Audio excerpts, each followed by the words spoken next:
تو اس وقت بھی صبح 7 بجے سے جو گئی ہوئی بجلی ہے وہ رات کے 2 بجے تک بھی مکمل طور پر بحال نہیں ہو سکی۔ 19 گھنٹوں سے زائد گزر گئے۔ پاکستان تحریک انصاف کے دور میں جب ایسا ہوا تو 4 سے 6 گھنٹوں کے اندر پورے ملک کے اندر بجلی بحال کر دی گئی تھی۔ اور ترجمان جو ہیں آل پاکستان ٹیکسٹائل ملز ایسوسی ایشن ایپٹما کے، ان کے مطابق جلد صورتحال پر قابو نہ پایا گیا تو اربوں ڈالر کا نقصان ہوگا۔ پاکستان کے عوام کو اس وقت شدید ترین مشکلات کا سامنا ہے۔ دوسری جانب عمران خان کے سیاسی مخالفین، عمران خان کا مخالف سیاسی مافیا اس وقت کر کیا رہا ہے؟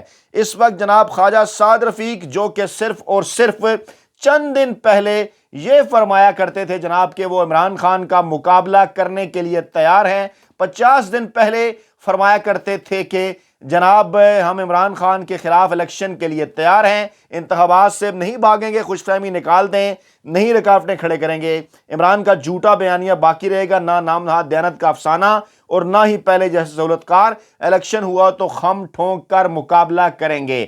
اب کیا فرما رہے ہیں خواجہ سعد رفیق؟ کیونکہ تمام تر غیر جانبدار سرویز یہ بات بتا چکے کہ الیکشن ہونے کی صورت میں عمران خان کی کامیابی یقینی ہے، تو سعد رفیق اب فرماتے ہیں الیکشن کروا کے دیکھا 1970 میں کیا ہوا۔ سعد رفیق سب کو اپنی پڑی ہوئی ہے، ملک کو بچا لو۔ سعد رفیق 2 اسمبلیوں کے الیکشن کروا دیے گئے تو ملک میں خرابی ہوگی۔ سعد رفیق میں بطور سیاسی رہنما کارکن الیکشن کے حق میں نہیں ہوں۔ سعد رفیق یہ اس لیے فرما رہے ہیں موصوف کیونکہ انہیں اس بات کا اندازہ ہے کہ پنجاب اور خیبر پختونخوا کے اندر جب بھی الیکشن ہوئے تو وہاں سے پیپلز پارٹی، مولانا فضل الرحمان اور نواز لیگ کو پاکستان تحریک انصاف کے مقابلے میں بدترین شکست کا سامنا کرنا پڑے گا۔ یہی وہ خوف ہے کہ جس خوف سے بچنے کے لیے یہ تمام منصوبہ سازی کی گئی۔ ذرائع کا یہ دعویٰ ہے کہ اس وقت 3 قسم کے پلانز کے اوپر کام کیا جا رہا ہے، 3 گروپ بنا کے۔ مفتاح اسماعیل شاہد خاقان عباسی بظاہر جو ہے وہ بڑی بات کرتے ہیں کہ ملک کے اندر آپس میں سیاسی نفرت ختم ہونی چاہیے، مل بیٹھ کر بات کرنی چاہیے، لیکن وہ چاہتے کیا ہیں؟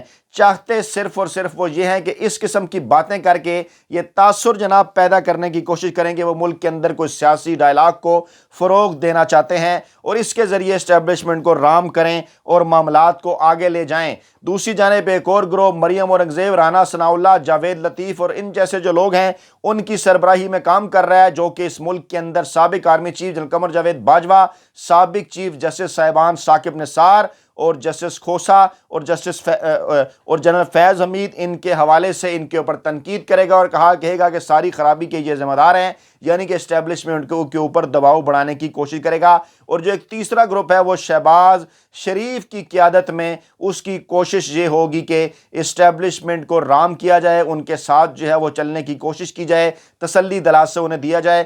ذرائع کا یہ دعویٰ ہے کہ اس وقت نواز شریف کی جانب سے اس زہریلی خواہش کا اظہار کیا گیا ہے کہ ملک کے اندر اسمبلیوں کے مدت میں 1 سال کی توسیع کر دی جائے اور اس 1 سال کی توسیع کے بعد ہی پاکستان کے جو معاشی معاملات ہیں ان کو بہتر کرنے کی کوشش کی جائے۔ بصورت دیگر یہ دھمکی دے دی گئی ہے کہ آئی ایم ایف سے وہ ڈیل نہیں کریں گے۔ اسحاق ڈار اسی قسم کے معاملات کو لے کے آگے بڑھ رہے ہیں اور کہا یہ جا رہا ہے کہ اگر ان کی 1 سال کی مدت جو ہے نہ بڑھائی گئی اسمبلیوں کی تو وہ فوری طور پر اسمبلیاں تحلیل کر دیں گے اور جو نگران سیٹ اپ کے اوپر آئی ایم ایف کے تمام تر معاملات جو ہیں وہ چھوڑ دیں گے۔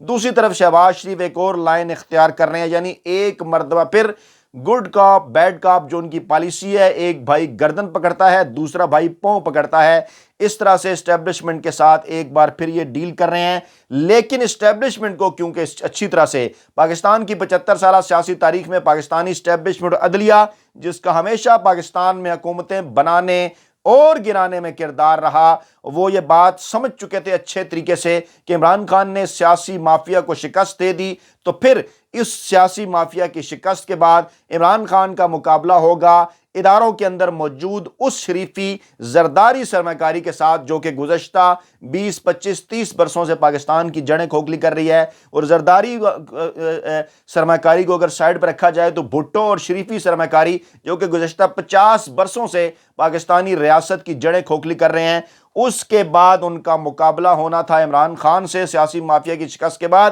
اداروں کے اندر بیٹھے ہوئے لوگوں کو اس بات کا اندازہ تھا کہ ججوں اور جرنیلوں کا احتساب بھی عمران خان نہیں چھوڑیں گے، اس کے بعد ان کی باری ہے، جس لیے یہ سارا رجیم چینج آپریشن جو ہے وہ کیا گیا۔ عمران خان کی آئینی اور قانونی حکومت غیر آئینی غیر قانونی طریقے سے ایک سازش کے نتیجے میں گرائی گئی، اور اب نواز شریف کی اس زہریلی خواہش کے متعلق ذرائع کا دعویٰ ہے کہ راہداریوں کے اندر، راہداریاں ہیں جو دونوں اداروں کی وہاں پر موجود، جو سرمایہ کاری ہے شریفی، ان راہداریوں میں اس حوالے سے غور کیا جا رہا ہے، اور ان تمام تر معاملات کو کیسے آپ ناکام بنا سکتے ہیں آگے چل کر اسی ویڈیو میں آپ کے سامنے رکھیں گے۔ معاملہ جناب اس وقت یہ ہے کہ ایک ہفتے بعد بھی الیکشن کمیشن کراچی کے بلدیاتی انتخابات کے نتائج کا اعلان نہیں کر سکا، اور دوسری جانب اس کی تیزیاں دیکھیے کہ کس طرح سے نون لیگ کی جانب سے، پی ڈی ایم کی جانب سے، اسٹیبلشمنٹ کی جانب سے جو احکامات دیے جاتے ہیں ان پر فوری طور پر الیکشن کمیشن کے اندر بیٹھے ہوئے صاحبان عمل کرتے ہیں۔ دوسری طرف کارکردگی جناب یہ ہے کہ نہ ہی ووٹرز کا ٹرن آؤٹ اور نہ ہی حتمی پارٹی پوزیشن ابھی تک سامنے آ سکی ہے۔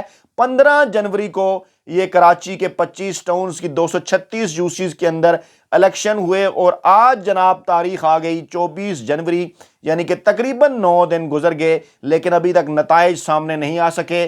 صوبائی الیکشن کمشنر اور دیگر جو کہ ریٹرننگ افسران ہیں، پریزائڈنگ افسران ہیں، وہ میڈیا کے ساتھ رابطوں سے گریز کر رہے ہیں۔ دوسری طرف جناب میں نے اس سے پہلے بھی یہ بات کی، دوبارہ میں ریپیٹ کرتا ہوں کہ جانے وہ کون لوگ ہیں جو کہ ان نکالوں کو ووٹ دیا کرتے ہیں، اور آج مجھے ایک ویڈیو دیکھ کر سمجھ آ گئی کہ کیسے کون لوگ ہیں جو ان نکالوں کو ووٹ دیتے ہیں۔ یہ ویڈیو میں آپ کے سامنے رکھتا ہوں، آپ اس کے اندر دیکھیے، اس ویڈیو کے اندر کہ کس طرح سے جناب عمران خان کے ہر طرز عمل کو نواز شریف کی جانب سے، مریم نواز کی جانب سے کاپی کرنے کی کوشش کی جاتی ہے۔ لیکن آپ ذرا خود سوچئے، جس شرٹ پر نواز شریف کے دستخط ہوں گے اس شرٹ کو بھلا کون خریدے گا؟ اور حیران ہوں بڑا میں کہ کیسے لوگ ان کو ووٹ دیتے ہیں، لیکن آج یہ ویڈیو دیکھ کر یہ بات جو ہے وہ ثابت ہوگی۔ یہ دیکھیے شرٹ کے اوپر سائن اور اس کے بعد پھر ہاتھ کے اوپر، یہ دیکھیے بالکل عمران خان کی کاپی اور نقل۔ لیکن بھلا ان سے پوچھے کہ جناب کیا آپ کو پتہ نہیں کہ سوشل میڈیا کے اوپر لوگ آپ کی اس نقل کو جو ہے وہ اڑا کر رکھ دیں گے، لیکن اس کے باوجود یہ اس قسم کی جو حرکتیں ہیں یہ کرتے ہیں۔ پتہ نہیں کون دیتا ہے ان کو اس قسم کے مشورے اور اس قسم کی حرکتیں، لیکن اس کے باوجود یہ عمران خان کا مقابلہ نہیں کر سکیں گے۔ دوسری جانب نواز شریف سے علیم خان کی ملاقات، ملک کی مجموعی سیاسی صورتحال پر گفتگو کی گئی۔ علیم خان صاحب فرماتے ہیں میرا سیاست سے کوئی تعلق نہیں، اچھے تعلقات ہیں نواز شریف سے، جب بھی لندن آتا ہوں ان سے ملاقات کرتا ہوں۔ ذرا سوچئے، گھوڑا گھاس سے اگر دوستی کرے گا تو کھائے گا کیا؟ مجھے یہ بات سمجھ نہیں آتی کہ نجم سیٹھی ہوں، محسن نقوی ہوں، میر شکیل الرحمان ہوں، علیم خان ہوں، یہ جتنے ہی میڈیا مالکان ہیں، جتنے ہی صحافی ہیں، وڈے اینکر، ویلے کالم نگار اور ملازم صحافی، ان کے نواز شریف سے اتنے بہترین تعلقات کیوں ہیں؟ بڑے سوچنے کی بات ہے، عمران خان سے تعلقات خراب کیوں ہیں؟ تو جناب جواب اس کا یہ ہے کہ عمران خان کی جانب سے نشتہ، سمجھتے ہیں نا، نشتہ۔ لیکن یہ سب کچھ کیونکہ اشتہارات کا معاملہ ہے، باقی دیگر چیزیں ہیں، وہ سب کیونکہ ملتی ہیں، تو پھر وہ کہتے ہیں جناب کہ ہمارے بڑے اچھے تعلقات ہیں۔ اور کیسے ہو سکتے ہیں اچھے تعلقات؟ جناب آپ جب سیاستدانوں سے دوستیاں لگائیں گے تو پھر ان کے خلاف آپ خبریں کیسے دے سکیں گے؟ بہرحال پاکستانی صحافت ہے، آپ کے اوپر چھوڑتے ہیں۔ اور نواز شریف صاحب فرماتے ہیں عمران خان پاکستان کے لیے قہر تھا، ایسے بندوں سے نجات حاصل کرنا سب کی ذمہ داری ہے۔ مریم نواز صاحبہ کہتی ہیں جناب کہ وہ جو ہے وہ عمران خان سے جو نجات حاصل کرنا ہے وہ پاکستان کے ہر ایک شخص کی جو ہے وہ ذمہ داری ہے۔ اب یہ جو بات یہ کر رہے ہیں، اس سے پہلے یہ بات جو ہے وہ جاوید چوئی صاحب کر چکے، ثنا بچہ صاحبہ کر چکی، قاسم علی شاہ بھی اسی جھنڈے کے اوپر ہیں، اور اب تازہ ترین اطلاعات کے مطابق کچھ مفتی صاحبان کی مدد بھی جو ہے وہ حاصل کر لی گئی ہے۔ تو تمام تر ان باتوں کا آخر کیا مقصد ہے؟ آپ وہ مقصد سمجھ رہے ہیں اچھے سے، وہ مقصد ہم بھی سمجھتے ہیں۔ اور اس کا مقصد کیا ہے؟ مقصد اس کا جناب یہ اہم ترین ویڈیو جو ہے وہ اس کا مقصد ظاہر کرتی ہے۔ یہ ویڈیو ذرا غور سے دیکھیے، اس ویڈیو کے اندر نظر آنے والے دو صاحب کون ہیں؟ ذرا اچھے سے اندازہ لگائیے، ذرا غور کیجئے۔ بظاہر آڈیو تو ویڈیو کی بڑی اچھی ہے، لیکن آپ ویڈیو کے اوپر ذرا غور کیجئے۔ جی، آرمی چیف موجودہ عاصم منیر صاحب آپ کو ویڈیو پہ نظر آ رہے ہیں، اور ذرا غور کیجئے گا ذرا آگے چل کے اس ویڈیو کے اندر۔ ایک ہی وقت جناب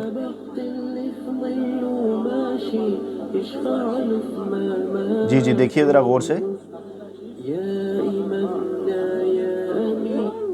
خانہ کعبہ کا دروازہ ایک ہی وقت میں جناب کھولا گیا، اور اس سے پہلے جناب آرمی چیف صاحب کی ایک تصویر ایک اور سینئر صحافی کے ساتھ جو ہے وہ سامنے آ چکی ہے، اور اب جناب یہ ایک ویڈیو ہے، اور اس ویڈیو کو جناب ذرا غور سے دیکھیے آپ. جی بالکل غور کیجئے ذرا اس ویڈیو کے اوپر آپ.